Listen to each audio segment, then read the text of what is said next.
And what's up, everybody? I'm back with another video game review. Today, I am reviewing Crash of the Titans, released in 2007, I want to say. It was the sixth installment of the Crash Bandicoot franchise, and it is the fourth or the fifth game in the series that I have played. Still trying to get my hands on Crash Twinsanity, which came before this one, plus the two that have come after this one. But didn't stop me from finding this one at one of my local game stores. And so I decided to pick it up and give it a shot. So, regardless though, I got a lot of thoughts. Let's just jump right into it, shall we? So, this game came out in 2007, a year after the PS3. So you would think that there would be a PS3 release of the game, right? That I played it on PS3. Nope. It only came out on PS2. Why? Why? Why would you not release it on PS3? I think even at this time, it was still one of their leading mascots. Ratchet and Clank was around at this time, I guess. And Little Big Planet was coming with Sackboy. But still, doesn't make a whole lot of sense. Why? Oh well. Very interesting choice, I must say. Let's talk about some, the voice acting is not a strong suit of this game. Say that. They change up a lot of the designs as well, which in my opinion, it also doesn't do the game a whole lot of favors. Pretty much all the characters get some sort of change, and some of them are good. Like Crash is pretty good, but like, what the hell happened to Uka Uka? What the fuck? It looks terrible now. I like the other one. I like the old one better. Was that also changed in Twinsanity? I don't know. Still gotta get my hands on the game, like I said. But yeah, also the voice acting is just not good. They decided to have Crash talk in this game, and that have more talking than he has been in the other games. It does not go well. It's just a bunch of gibberish for the most part, and I guess that's the point. But I don't. It gets annoying really fast, and I don't like it. And the other voice acting is also not that great, especially when they just say, Texas Depository of Mojo. What does that even mean? Oh well. There's also a ton of really stupid pop culture references, which are just so annoying. They don't fit in the game at all. They don't make a lot. Some of them don't even make a lot of sense, and the ones that do make sense just don't land because they feel very forced. They don't make sense for the period of the game, or just even like the game in general, and it overall just no. I did though like the references to past games, most of which I didn't get because I haven't played Twinsanity yet. But that's pretty cool. I did like that. Kind of being a little bit self-aware about the game and everything like that was a fun touch to me. And also, there isn't a whole lot as far as cutscenes go. Now, the most recent game in the series that I had played prior to this was Wrath of Cortex, which actually was the first Crash Bandicoot game I played. But I did play Crash, the first three as well. I thought all those games really did have more defined cutscenes to them, especially Wrath of Cortex. I thought had more defined cutscenes to them. This game just doesn't have that. It does kill a lot of the runtime, and it's a lot less, I would consider, fluff. Though they do throw a lot of fluff in with a lot of the same repetitiveness and levels, which we'll get to a little bit. But I like the cutscenes though, especially in Wrath of Cortex.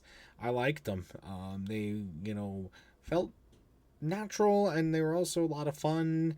They were memorable, maybe just a little nostalgic because those, kind of just a lot of like the technical things from back then. Maybe, I don't know.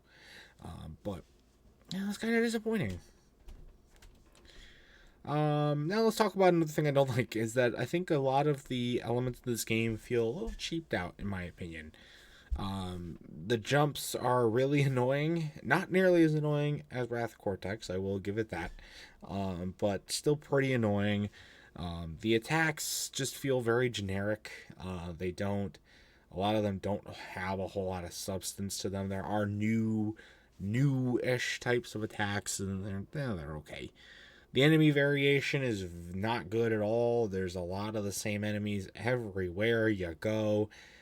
Sometimes the enemies look different, but they have the same move set, or they make the same noises, or they do all that sort of stuff. That was very disappointing. I did not like that because it just felt very repetitive. And it sucks because the whole point of this game, which I'm just now getting to, is to Crash the Titans. You get to take control of these larger enemies with the mask, and then you get to play as them and just completely wreak havoc on the other enemies in the game, or like obstacles and levels or shit like that, or the bosses. And I'll say that right there, that was a really fun element of this game. I just loved taking control of these enemies and just completely wrecking house. It was a really well done, thought out part of this game, which I was very, very happy with. It does feel over relied on. I think they saw what they could do with kind of controlling the Titans and whatnot, and decided to really not give Crash a whole lot of his own identity in this game. There are some cool stuff. Like I said, I talked about kind of why that is a little bit already, but also there are some parts that, you do get some cool stuff with Crash, and there's some cool elements that you can do with him too and throughout the levels. I don't know. It didn't feel really thought out because they went really hard in with the Titan stuff, which makes sense, but it would have been nice to have a little bit more of balance. Also, the boss fights are awful. A lot of them aren't even boss fights. They're just puzzles that have a boss in them that just you don't really even fight. That was a bit disappointing, we'll say.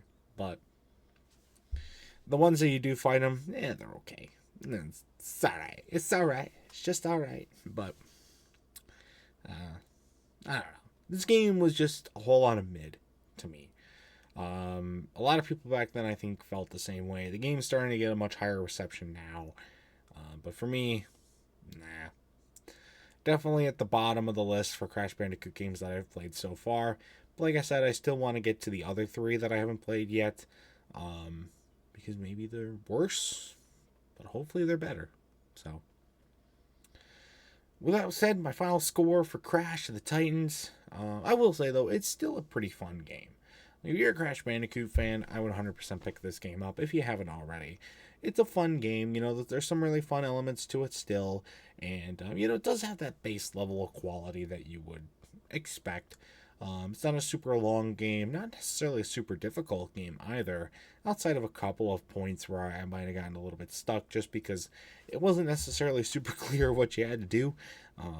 And just because I would play this and then take a break from it for a really long time and then forget stuff about it, which so I had to look up, walk through, say, oh yeah, I forgot you could do that.